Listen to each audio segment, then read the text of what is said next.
Hey everyone, we are Will and Alex, and today we're in Salzburg, Austria. Salzburg is known for its rich cultural heritage and breathtaking beauty.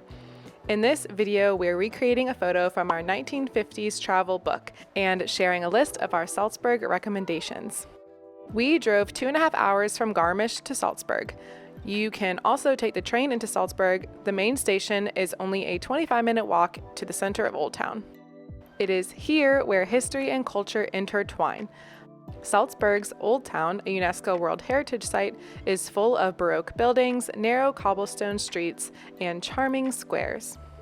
One of the highlights of Salzburg's cultural calendar is the Salzburg Festival, a world-renowned celebration of music and performing arts. The origins of the Salzburg Festival can be traced back to the early 20th century, when theater director Max Reinhardt and composer Richard Strauss envisioned an event that would celebrate the arts and revitalize Salzburg's cultural scene after World War I. One of the central locations of the Salzburg Festival is the Domplatz, the cathedral square. This historic square, surrounded by magnificent buildings, including the Salzburg Cathedral, serves as a majestic setting for open-air performances and concerts during the festival. Our 1950s travel book took us right here, with a caption reading, "At Salzburg Festival, Hofmannsthal's Jedermann is staged on the Domplatz." Beyond the festival, Salzburg boasts a wealth of historical landmarks that offer insights into its illustrious past. In the background of the photo, the Hohensalzburg Fortress can be seen.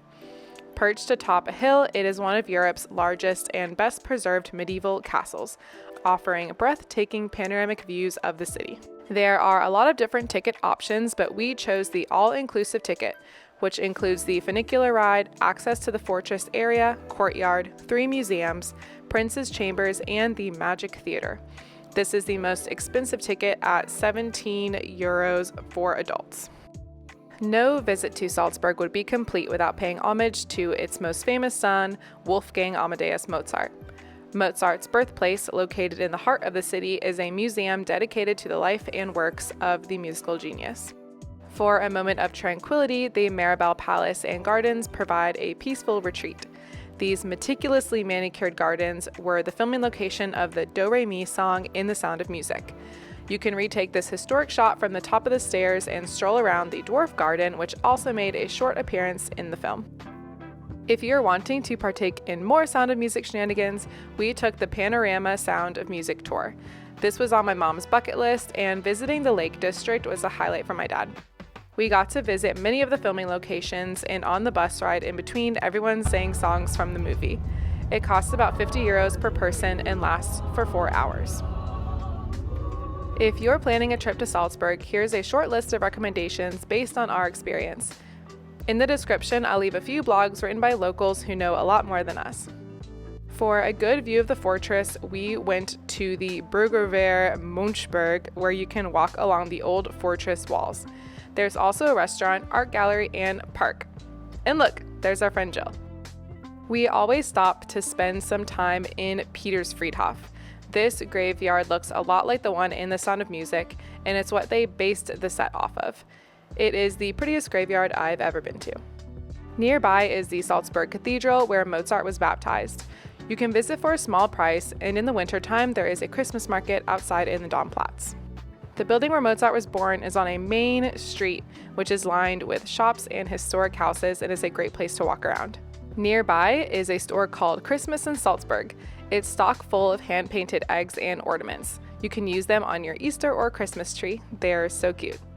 There's a proper Mozart museum across the river in one of his old residences. A ticket costs €13.50. You can visit the Mozartplatz, where there is a giant statue of Mozart. There are a lot of restaurants and souvenir shops nearby, making this a good meeting point. To round out any Mozart tour, you can visit the cemetery where his parents are buried, at Friedhof Salzburg. This Gothic cemetery is more quiet than St. Peter's, and I enjoyed walking around here as well. We actually ate breakfast very close by at Ludwig, das Burger restaurant. They have a good Eggs Benedict, and I will definitely go out of my way for a good Eggs Benedict. Let's talk about some more food recommendations. Zum Zirkelwirt is a cozy restaurant with outdoor seating. Cafe Tomaselli is a lovely place for breakfast or dessert. Sternbro is a good place for Austrian food. We stood in line at the Balkan Grill to try one of the famous Bosna hot dogs. St. Peter Stiftskulinarium Peter claims to be the oldest restaurant in Europe, opening in the year 803. Up the road is the Augustiner Brewery Beer Garden, and this is a lovely place to have a beer in the summer months. Speaking of drinking outside in the summer, I've got Monkey's Cafe Bar City Oasis as a place to enjoy a nice Hugo. Speaking of drinking, I have a few more places saved on my maps that I can recommend. I've got Harry Bear as a cozy bar where mostly students go. I have Die Weisse as a good beer garden to hang out at. Will and I took my parents to Country Saloon, and it's still somewhere we talk about 2 years later. It was really random and actually so much fun. We took my parents to the Red Bull Hangar 7, which is a futuristic building home to the Flying Bulls display team. Entrance is free and there are some restaurants inside.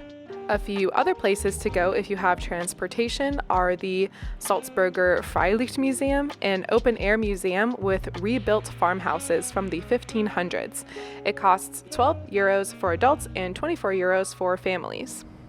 There is also the Stille Nachtkapelle, where the song Silent Night was first performed. In their wintertime, there will be a small Christmas market, and I heard that during the services they will sing Silent Night, and it is a beautiful experience, especially with everyone singing it in their own native language. There are a lot of great things to do on Salzburg, especially on Get Your Guide. I'll leave some links below to some of their dinner and concert combos that look really nice. There are also Salzburg Palace concerts ranging from around 40 to 60 euros. Some of the Mozart dinner concerts look more expensive at around 80 to 110 euros per person. We always have fun in Salzburg, and if you have any recommendations, please leave them below in the comments.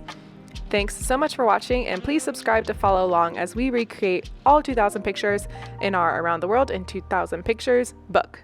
Till next time, bye!